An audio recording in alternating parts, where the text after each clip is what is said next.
ಜೈ ಕನ್ನಡಾಂಬೆ. ಸಮಸ್ತ ಎಲ್ಲ ನನ್ನ ಕನ್ನಡ ಬಂಧುಗಳಿಗೆ, ಕನ್ನಡಿಗರ ಸ್ವಾಭಿಮಾನದ ಪಕ್ಷ ಕನ್ನಡ ದೇಶದ ಪಕ್ಷದ ವತಿಯಿಂದ ಶರಣಾರ್ಥಿಗಳು.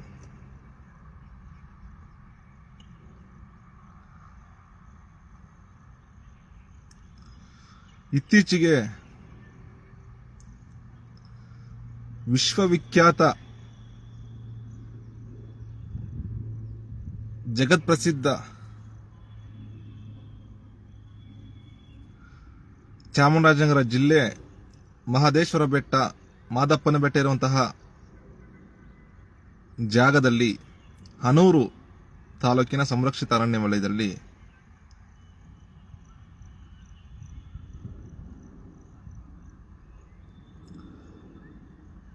ಒಂದು ಗುಂಡಿಕದ ಪ್ರಕರಣ ನಡೆಯುತ್ತೆ.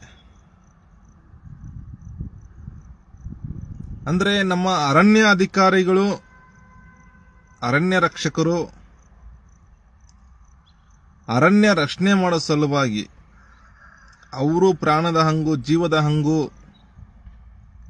ಪ್ರತಿಯೊಂದು ಹಂಗನ್ನು ತಿರುದು ಪ್ರೇಮದಿಂದ ನಿಷ್ಠೆಯಿಂದ ಕೆಲಸ ಮಾಡ್ತಾರೆ. ಇಂತಹ ಸಂದರ್ಭದಲ್ಲಿ ಆ ಒಂದು ಸಂರಕ್ಷಿತ ಅರಣ್ಯ ವಲಯದಲ್ಲಿ ತಮಿಳು ಮೂಲದ ತಮಿಳು ಭಾಷಿಕರು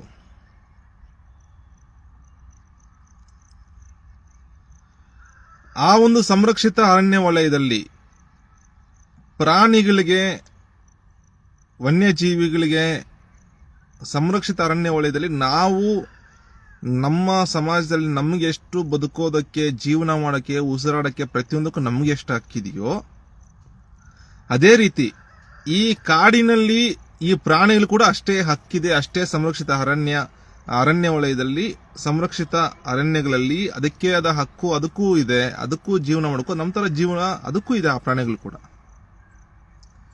ಈ ತಮಿಳು ಭಾಷಿಕರು ಬೇಟೆಯಾಡಕ್ಕೆ ಹೋಗಿದ್ದಾರೆ. ಬೇಟೆಯಾಡಕ್ಕೆ ಹೋದಾಗ ನಮ್ಮ ರಕ್ಷಕರು ಬೇಟೆಯಾಡಿ ಜೊತೆಗೆ ಆ ಜಿಂಕೆ ಮಾಂಸ ಮತ್ತೊಂದು ಮಗದೊಂದು ಏನೋ ಮಾಡಿದ್ದಾರೆ. ಇದೆಲ್ಲ ದೊಡ್ಡ ಅಕ್ಷಮ್ಯ ಅಪರಾಧ, ದೊಡ್ಡ ದುರಂತನೇ ಸರಿ. ಇದನ್ನ ನಮ್ಮ ಪಕ್ಷದಿಂದ ತೀವ್ರವಾಗಿ ಖಂಡಿಸ್ತೀವಿ. ಈ ಒಂದು ಬರದಲ್ಲಿ, ಈ ಒಂದು ಚಟುವಟಿಕೆಯಲ್ಲಿ ಏನ್ ನಡೀತಾ ಇರುವಂತಹ ಸಂದರ್ಭದಲ್ಲಿ, ರಕ್ಷಣೆ ಮಾಡುವ ಸಂದರ್ಭದಲ್ಲಿ ಮತ್ತೆ ಅವರನ್ನು ಬಂಧನ ಮಾಡುವ ಸಂದರ್ಭದಲ್ಲಿ ಒಂದು ಅಚಾತುರ್ಯವಾಗಿ ಅವರು ಶರಣಾಗಲೇ ಹೇಳ್ತಾರೆ. ಅವರು ಶರಣಾಗೋದಿಲ್ಲ. ನಮ್ಮ ಅಧಿಕಾರಿಗಳ ಮೇಲೆ, ನಮ್ಮ ಅರಣ್ಯ ವಲಯದ ರಕ್ಷಕರ ಮೇಲೆ ಅವರು ಗುಂಡಾರಿಸ್ತಾರೆ. ಮತ್ತೊಂದು ಮಗುವಿನಲ್ಲಿ ನಡೆಯುತ್ತೆ. ಇದರಿಂದ ಇವ್ರ ರಕ್ಷಣೆಗಾಗಿ ಇವ್ರು ಗುಂಡಿಕ್ತಾರೆ ಅವ್ರಿಗೆ.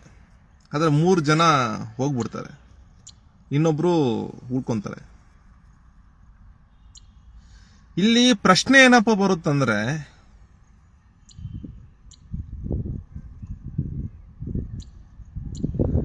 ಇವ್ರು ಯಾಕೆ ಬೇಟೆಯಾಡಕ್ ಹೋಗ್ಬೇಕು?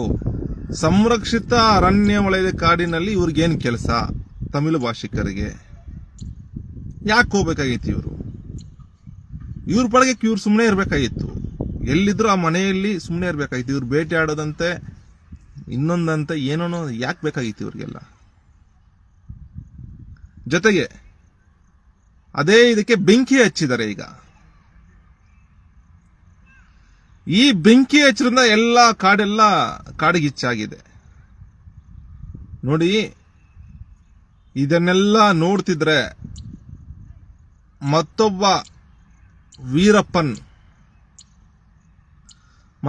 ವೀರಪ್ಪನ್ ಉಟ್ಕೊಂಡು ನಮ್ಮ ಅಧಿಕಾರಿಗಳಿಗಾಗಿರ್ಬೋದು, ನಮ್ಮ ರಕ್ಷಕರಿಗಾಗಿರ್ಬೋದು, ಜನರಿಗೆ ತುಂಬಾ ತೊಂದರೆ ಆಗುತ್ತೆ. ಈ ವಿಚಾರದಲ್ಲಿ ಇವರು ಕಟ್ಟುನಿಟ್ಟಿನ, ನಮ್ಮ ಅಧಿಕಾರಿಗಳು, ನಮ್ಮ ರಕ್ಷಕರು, ನಮ್ಮ ಅರಣ್ಯ ರಕ್ಷಕರು ಕಟ್ಟುನಿಟ್ಟಿನ ಕ್ರಮ ತಗೊಂಡು ರಕ್ಷಣೆ ಮಾಡಿರೋದನ್ನ ನಮ್ಮ ಕಡೆಯಿಂದ ಶ್ಲಾಘಿಸ್ತಾ ಇದ್ದೀವಿ ನಮ್ಮ ಅಧಿಕಾರಿಗಳಿಗೆ.